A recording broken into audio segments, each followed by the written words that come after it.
According to the Counter of Budget and Policy Priorities, the average family of 4 will only pay 5.3% of their income in federal taxes per year.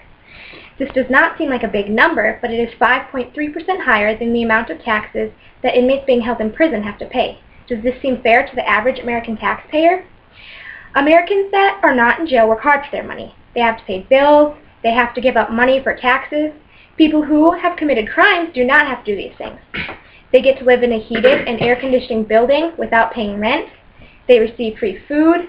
They have fitness facilities. They do not have to pay anyone for anything that they do not want. All these things are free. The state of prison systems should arrange the inmates to work for housing and food because of how many benefits and free items that they are receiving compared to hardworking families. First of all, inmates are provided with too many free benefits and items.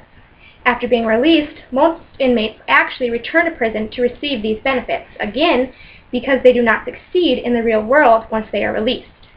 Most importantly, too much of American taxpayers' money is going to jail systems and the inmates that are being held there. Many inmates are provided with too many free benefits and items. All inmates are provided with free medical, dental, and mental health care during the time of their prison sentence. Inmates also receive health education to prevent diseases and how to take care of existing conditions that they may have already. According to Livestrong.com, receiving a general educational development, or GED, is also available for inmates who need a more basic education. There are also many programs the inmates can do to improve their knowledge while the time of their sentence is being withstood.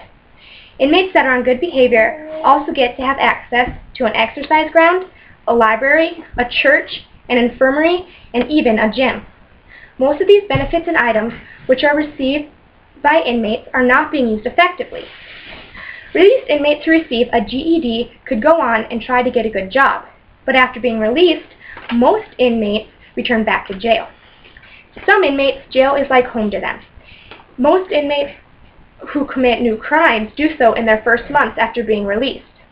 According to CrimeInAmerica.net, in a 3-year study, 2/3 of offenders were arrested for serious crimes, and 52% of the offenders returned to prison for serious crimes and technical violations, which means that they did not follow the rules after being released from prison.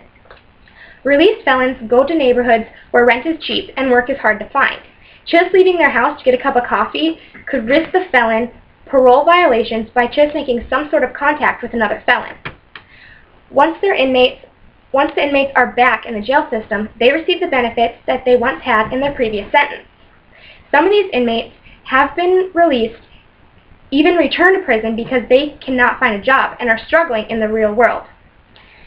All the money for the benefits, once again, comes from the American taxpayers' pockets. Too much of taxpayers' money is being given to jail systems and inmates. To better understand the amount of money that the systems have been receiving, people can compare it to where other tax money is being spent. According to NBC News, about $50 billion are given to the state of transportation for fixing roads, rebuilding bridges, and keeping transportation systems moving, while another $45 billion just went to pay for state prison and parole and juvenile justices. These costs have grown significantly over the years. It does not seem fair that almost as much money is going to transportation and fixing the roads as to prison systems. Also, only $12 billion of state spending goes to public assistance for the poor. According to CNN, this is only an average of just 1 penny of every dollar of your taxes.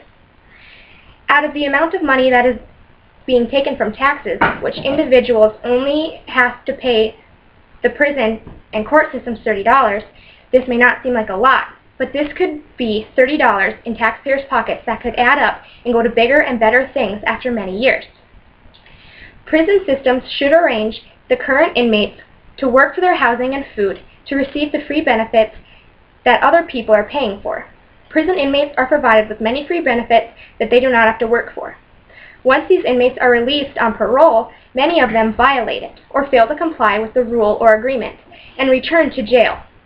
Some released inmates even return back to jail because of the free benefits that they receive. All these benefits are paid from the American taxpayers' money and go to the prison systems and court systems where it could not be needed. Prison systems are a very large topic, and there are many options about what to do with this. The best way to help the American taxpayers have money or give the money to things that actually need it would be by having the inmates work for what they receive instead of getting items for free, like they currently are. It would also help inmates stay in the working field. When the inmates are released, they could go on, find a job, stay out of prison, and even earn medical, dental, and mental health care like the average American family instead of depending on the money of American taxpayers. I encourage you to write to your state and try to save your own money that is going to people who could attempt to make their own money.